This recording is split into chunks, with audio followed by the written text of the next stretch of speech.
आज पोलसरा निर्वाचन मंडली अंतर्गत पोलसरा न्याक्रे 39 कोटी कार्यर शिलान्यास हो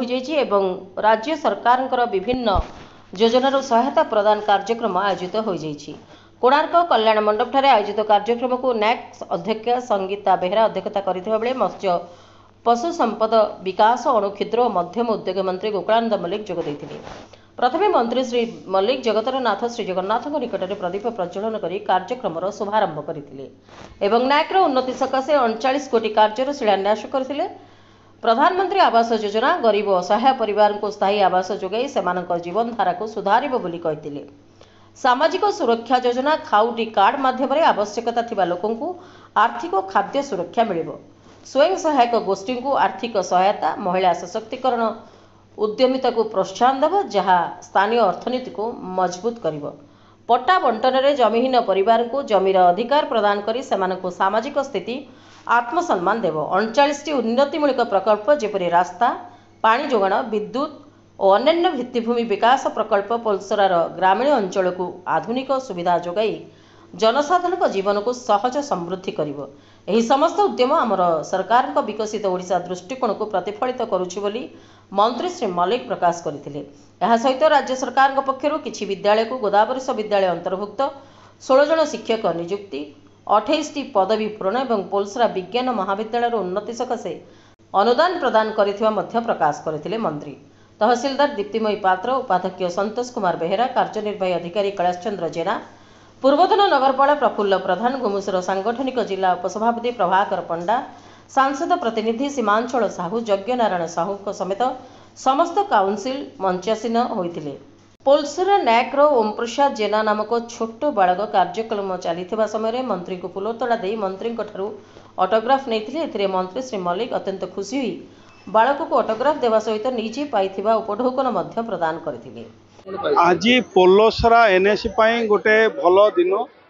आज दिन जो विभिन्न गरीब कल्याण योजना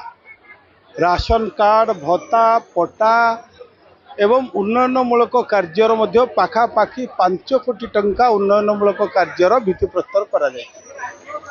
एवं जो सरकार कथा दे कथा रखुवा मोहन सरकार आम कथा देइथिलु प्रत्येक गरीब लोकंकु योग्य हिताधिकारी को समस्त को प्रधानमंत्री आवास मिलिबो, प्रत्येक योग्य हिताधिकारी को राशन कार्ड मिलिबो, प्रत्येक योग्य हिताधिकारी को भत्ता दिया जिवो एवं जो मानकर मध्य पट्टा नहीं जमी नहीं सेमानकु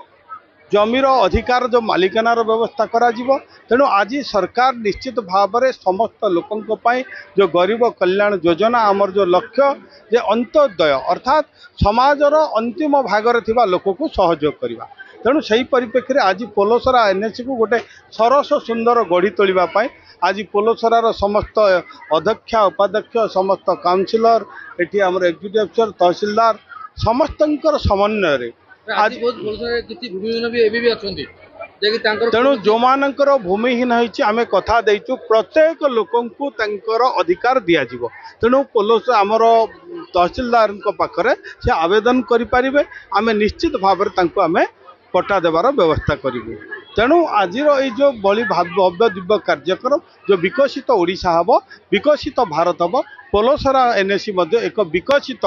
पोलसरा एनएसी परिणत करने आज समस्ते संकल्प नहीं दिगर आज सरकार अधिकारी माने विभाग एवं पोलसरा एनएसी तहसीलदार ब्लॉक सबू से दिगरे आज कम कर। आज पोलसरा एनएसी तरफ आमर गोटे बहुत बड़ बैठक होता है। बैठक में आमर पोलसरा निर्वाचन मंडल विधायक तथा ओडिशार मंत्री श्री गोकुलानंद मल्लिक सर यही बैठक में उपस्थित थे एवं तांकर करकमल आमर 5 कोटी टंकार भित्ति प्रस्तर स्थापन होमर हिताधिकारी माने कहवाक गले वार्धक्य भत्ता एवं आमर आवास योजना एवं आमर राशन कार्ड एमती माने लोक मान सब आज आमर राशन कार्ड कहवाक गले 68 जन को दिया होइछि एवं भत्ता मध्य दिया होइछि 102 जन को आमर राशन